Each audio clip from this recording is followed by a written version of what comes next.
Este trabajo tiene como objetivo indagar los lazos entre la producción periodística de Rodolfo Walsh publicada entre abril de 1966 y diciembre de 1967 y otros planos de su escritura. Se propone un enfoque de las notas que priorice los cruces, los deslindes, el entrecruzamiento permanente de géneros discursivos, literatura, antropología, periodismo, microhistoria, relato de viaje, etc.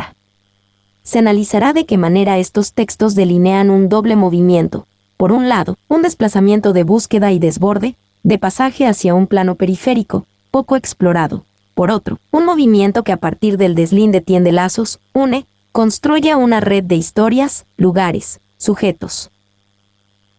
Palabras clave.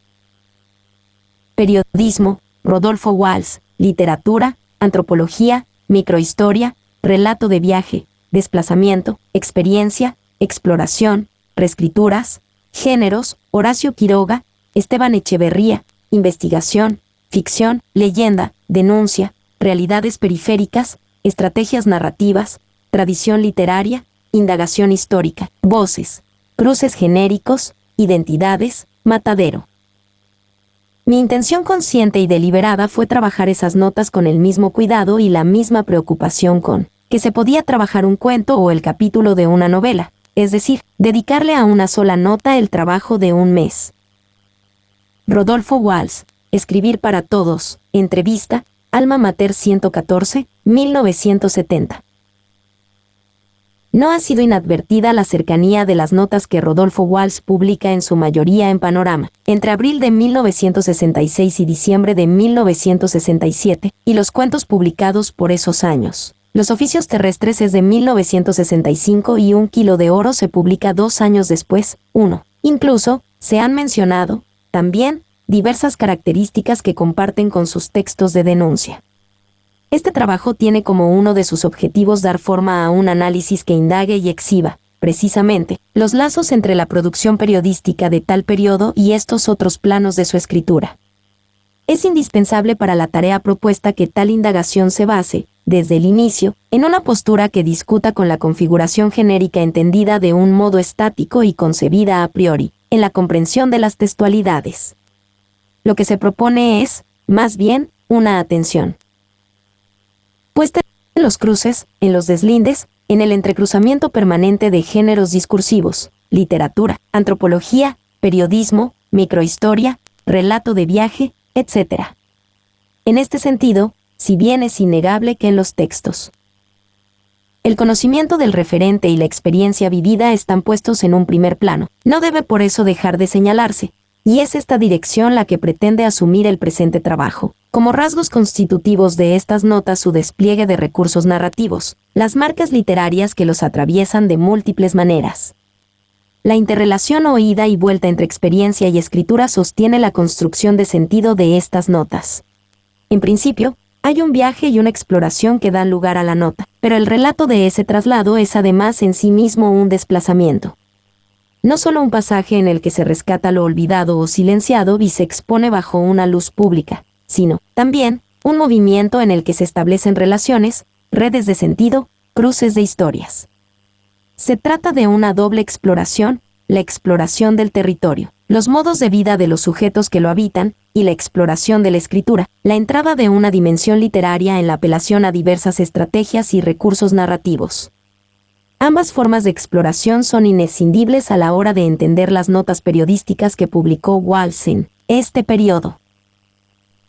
Se trata, entonces, de desplazamientos y pasajes en los que se establecen puentes, cruces, redes de relaciones.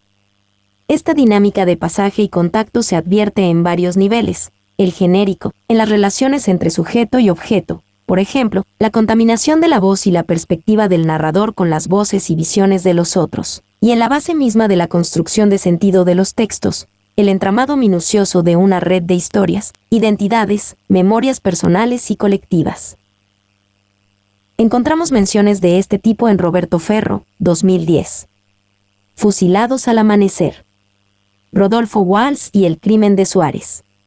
Buenos Aires, Editorial Bibles, en los comentarios breves que intercala Daniel Link, 2008, ed. En Walsh, Rodolfo. El violento oficio de escribir. Obra periodística 1953 a 1977. Buenos Aires, Ediciones de la Flor, en Pablo Alabarces, 2000. Walsh, Dialogismos y Géneros Populares. En Jorge Laforguet. Textos de y sobre Rodolfo Walsh, Buenos Aires, Alianza. Experiencia e imaginación literaria.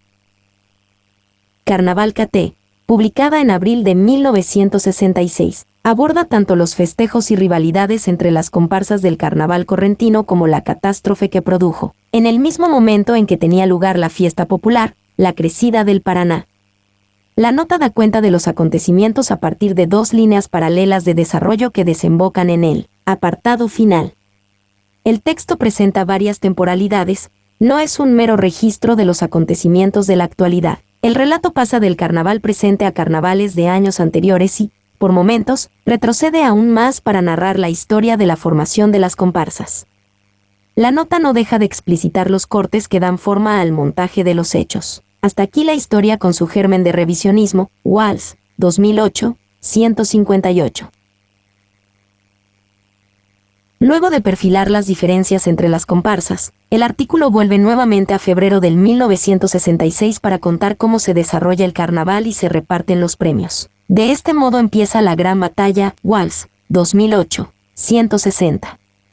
Pero aún más destacable es el contrapunto constante con los efectos de la inundación causada por la crecida del Alto Paraná. Chicos semidesnudos miraban con asombro el paso de las comparsas.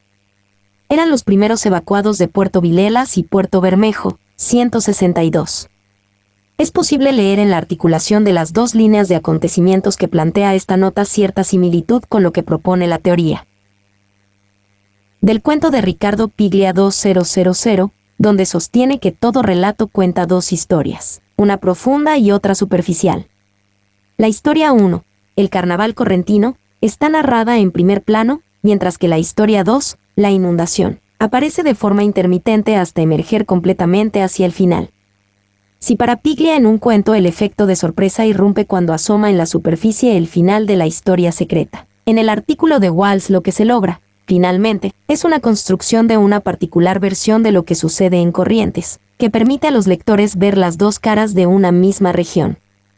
Sin obviar las diferencias, es posible señalar la similitud de este movimiento de la escritura con el que se lee en el cuento Nota al pie. Walsh, 1965. Un plano, que aparece contenido en breves observaciones, en un contrapunteo con el plano festivo desborda, como el río, e inunda el primer plano.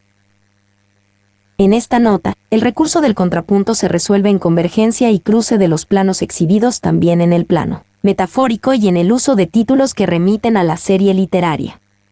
Por ejemplo, en la imagen Una triste murga de inundados, 2008, 165, se superpone la cruda realidad del desastre con los términos que describían la fiesta.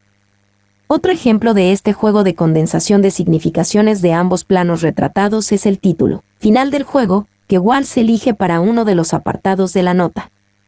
El título del libro de cuentos de Cortázar se resignifica al no señalar meramente la culminación del carnaval, sino el corte con el desarrollo de los hechos que implica la irrupción del desastre de la inundación. En Carnaval KT, se puede leer algo recurrente en las notas de Walsh de esta época, su rastreo y segmentación de las múltiples dimensiones, culturales, históricas, sociales, que convergen en el acontecimiento investigado. Esto se hace, por ejemplo, tanto desde el trabajo y montaje de las voces que exponen distintas posturas sobre el carnaval, como desde la estructura misma de la nota que en sus apartados aborda diferentes aspectos del mismo. En La isla de los resucitados, de junio del 1966, la individualización de los enfermos que habitan el leprosario ubicado en las entrañas de la selva chaqueña se realiza no solo desde un rescate de sus historias personales y una descripción de sus cuerpos y actitudes, sino también desde sus voces, que se transcriben en el cuerpo del texto. El interés puesto en la palabra del otro es un factor constitutivo de las notas de Walsh, y en esta, sobre la isla Cerrito, queda particularmente en evidencia.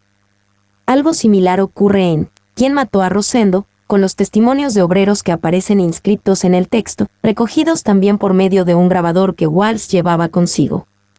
Estos gestos demuestran el lugar de prioridad que ocupa en su escritura la percepción atenta y el registro fiel. e inmediato de los hechos y las voces. En el caso de La isla de los resucitados, poner el discurso del enfermo es introducir una primera persona que sabe de la enfermedad desde la directa experiencia de vivirla, de sufrirla. Estas voces ofrecen un punto de vista más allá del discurso de la ciencia u otro tipo de discursos sociales que dan sus versiones sobre la enfermedad. Walls, aquí como en otras notas, introduce voces que dialogan o confrontan y ofrecen múltiples perspectivas que convergen sobre un mismo fenómeno.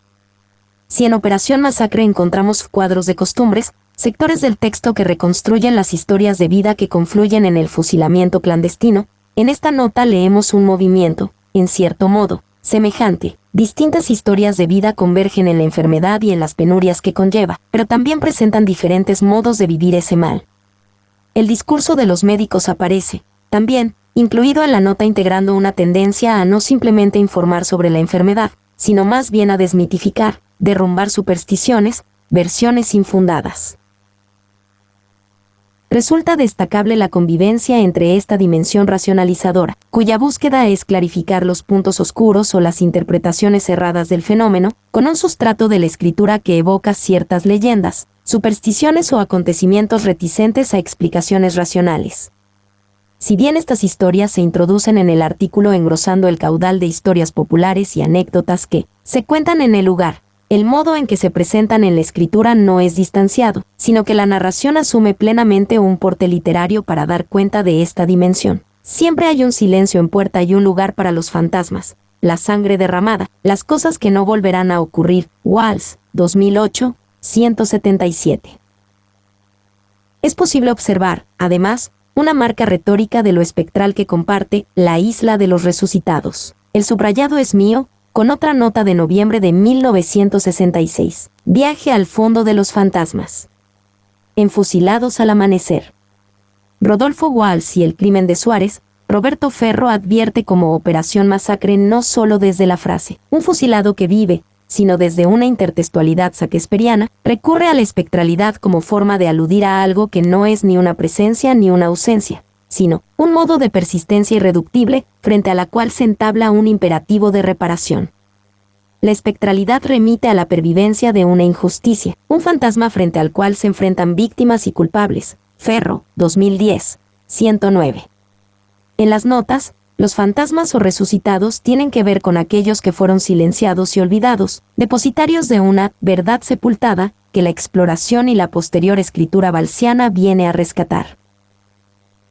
La dimensión literaria no solo entra en el texto para dar lugar a leyendas y supersticiones de los hombres del lugar, también entra en remisiones directas a la tradición literaria argentina, como ya se vio antes en Carnaval KT.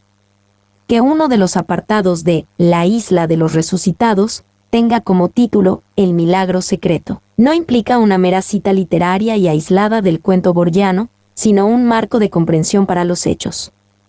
En este apartado, el contenido que repone la información científica sobre la lepra entra en diálogo y resignifica el título elegido. Lo secreto es en realidad producto de la desinformación acerca de la enfermedad, y no tanto una voluntad de ocultamiento. Así, la idea de milagro se vuelve irónica porque la cura existe. La alusión literaria, entonces, es también parte de la denuncia expuesta en el texto sobre las condiciones de miseria e ignorancia, la legislación reaccionaria y una política sanitaria digna de un clásico país subdesarrollado. Walsh, 2008, 170. Otros de los casos en que se acentúa cierta inflexión literaria son las presentaciones con las que el narrador introduce la voz de los enfermos. Allí el lenguaje literario condensa aspectos del detentor de la voz transcripta y establece un lazo de identificación con la voz narrativa, a su vez, tendiendo, también, a extender este vínculo identificativo con el lector. Algún día don Pedro Vallejo se decretó solo y para siempre, renunció de un golpe al amor, la dependencia, la amistad, se sumergió en los reinados inferiores, las plantas, el perro, el filo de la azada, el olor de la tierra, su roto lenguaje interior. Walsh, 2008, 174. La nota finaliza con un apartado que explicita las condiciones sociales, históricas y económicas vinculadas al mal en cuestión, un modo de conclusión recurrente en los artículos de este periodo. una denuncia que señala la inoperancia del Estado para solucionar la problemática como una distancia o contradicción constante producida entre las políticas gubernamentales y las necesidades de la región. Si Walls en estas notas pone el acento en los cruces y convergencias de gran cantidad de factores, en este caso, y lo hará en las sucesivas notas de esta época, señala un hiato fundamental que es preciso atender. En fin, análisis de las condiciones sociales e históricas, denuncia, transcripción de las voces de los otros, rescate de leyendas, trabajo literario en diferentes niveles, cruce de historias de vida, crónica de una cotidianeidad silenciada, la isla de los resucitados. Reúne un conjunto de características que la vuelven una nota insoslayable en el conjunto de escritos de Walls. También en El Expreso de la Siesta, de julio de 1966, se establece un diálogo entre la tradición literaria y algún aspecto de la realidad periférica que se registra en la nota.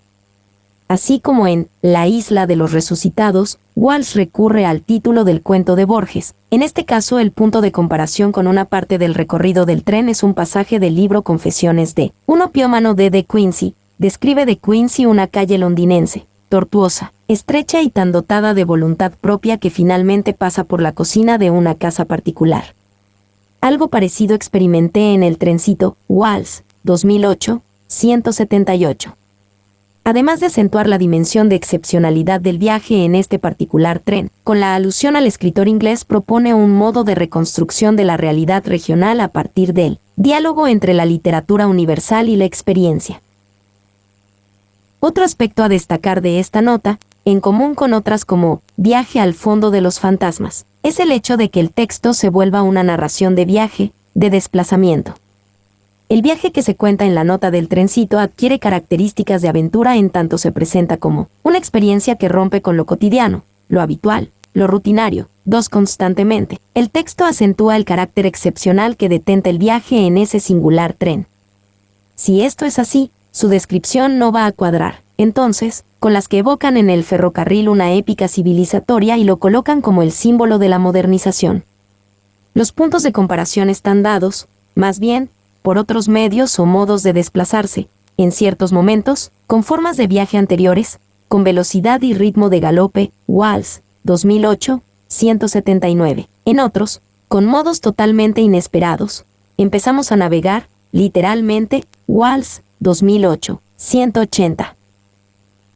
Según George Simmel 2002, la aventura es una forma del experimentar que por su intensidad se diferencia de la vida cotidiana que se presenta como continuidad.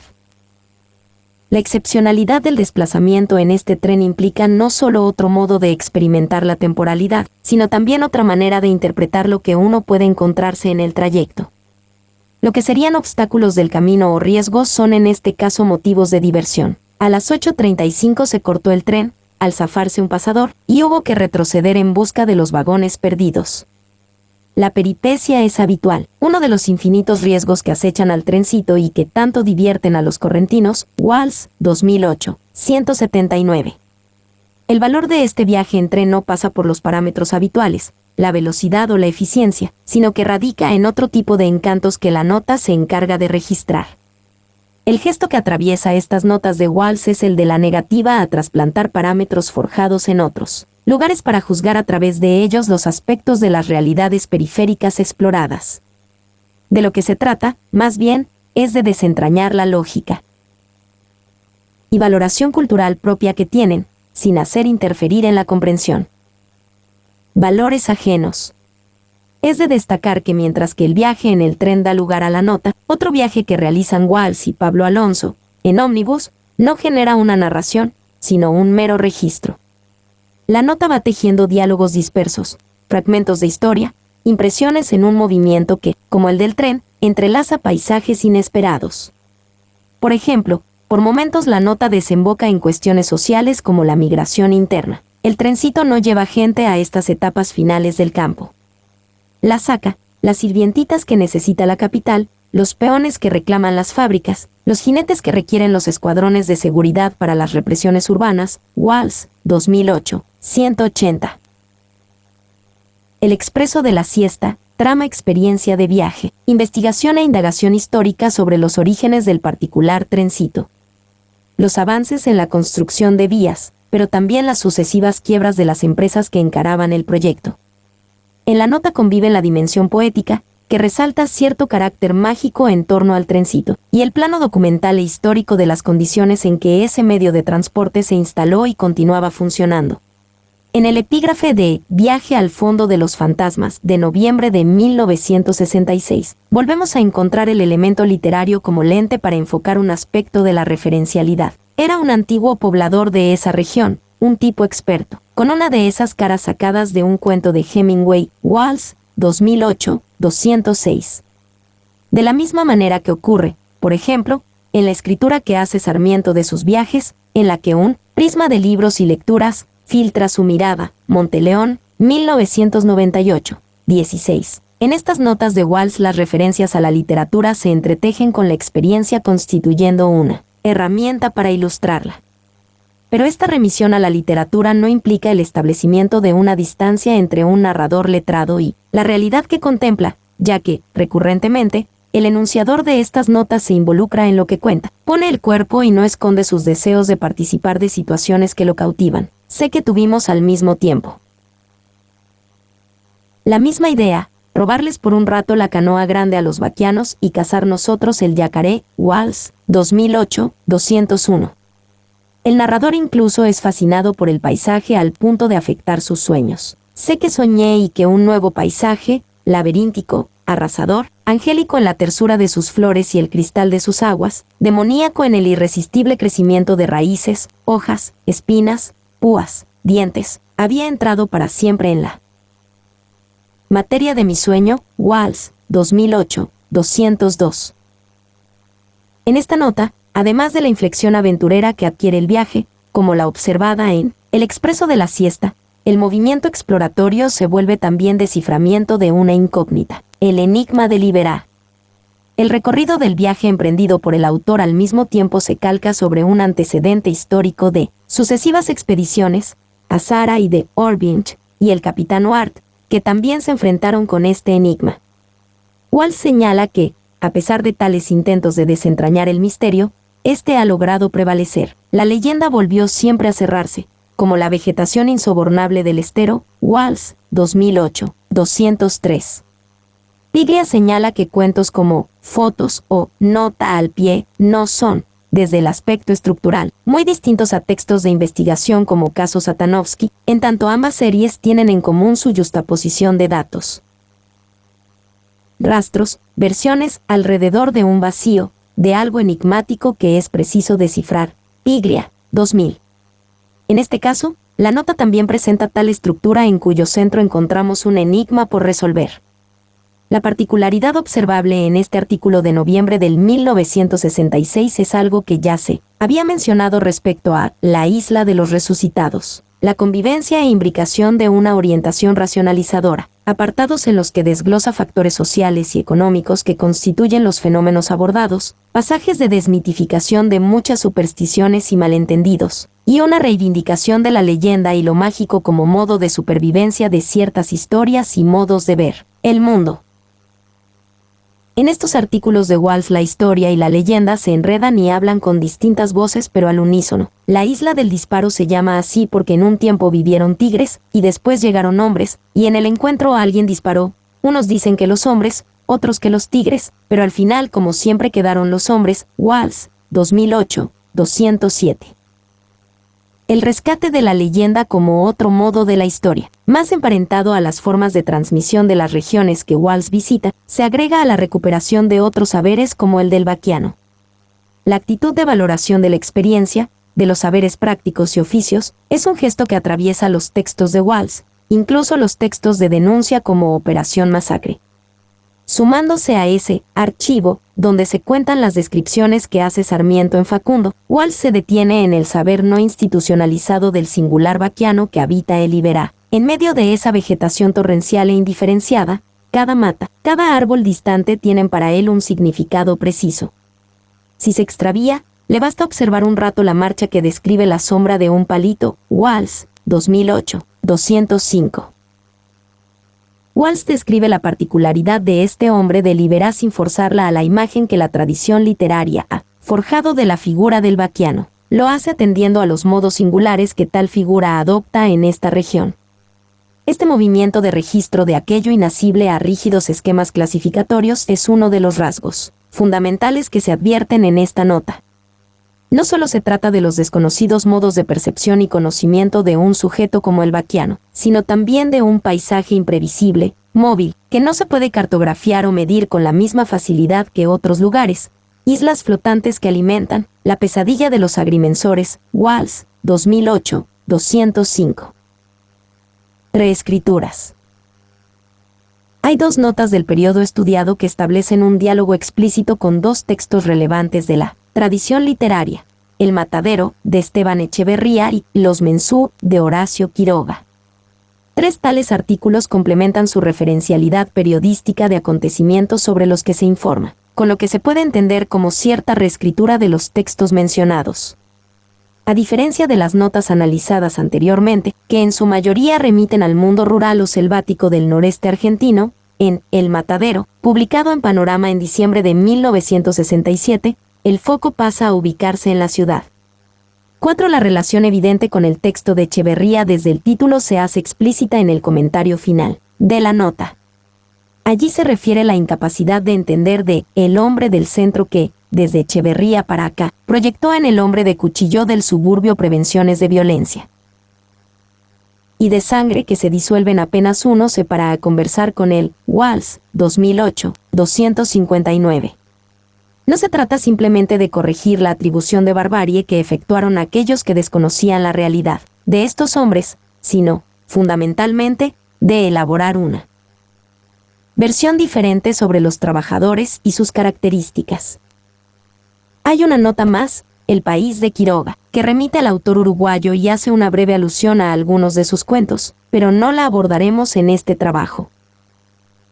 En El Matadero, de Echeverría, publicado en 1871, la escena de trabajo se construye por la descripción de la barbarie de las prácticas sanguinarias que tienen lugar allí. La chusma Echeverría, 2002, que trabaja con la sangre está imbuida en la fealdad y la bajeza de ese trabajo.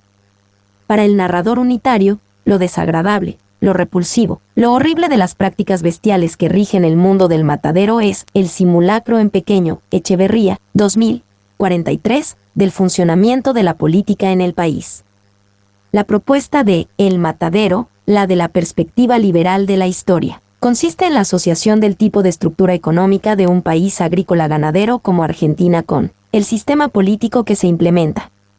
Si se supone que los unitarios van a llegar al poder, la tesis del texto resulta invalidada ya que no tiene en cuenta que el mero cambio político no puede modificar de un día para el otro la estructura económica del país, por lo tanto el gobierno va a ser sanguinario ya que va a estar determinado por las características de la práctica económica. Como decíamos, el punto de vista de Walls en su artículo periodístico, El Matadero, está concentrado en el trabajo humano. Si bien el espacio del matadero es del campo en la ciudad, este está marcado por la división del trabajo en las actividades que allí se realizan. Eso es lo que se señala como diferencia principal respecto al pasado en una de las primeras imágenes del texto. En plena ciudad el asfalto da un hombre de a caballo y otro hombre de cuchillo, que en un tiempo fueron uno solo, que nació y murió en el campo. Walls, 2008, 253. La escena de trabajo, en este caso, está construida por la descripción de sucesivos pasos fijos y con un orden determinado. Casi 100 años después de la publicación del texto de Echeverría, nos encontramos con un narrador periodista que no solo tiene una perspectiva diferente sobre aquellos que trabajan en el matadero, sino que además debe dar cuenta de la fragmentación del hombre del cuchillo. En muchos especialistas, después del matambrero y el garreador de pata, el balancinero vuelve a encarrilar el novillo en los rieles de la noria. Cuartero, anquero, colero, tirador de garra, cogotero. Walls, 2008, 258. Frente al caos y el salvajismo del matadero que presenta el texto del escritor romántico, la nota homónima de Walls delinea un espacio ordenado en el que se resaltan las diferentes capacidades y destrezas de los trabajadores. El relato resuelve, simultáneamente, dos planos. Por un lado, informa a los lectores sobre el proceso que hay detrás de algo que es de consumo cotidiano en la ciudad.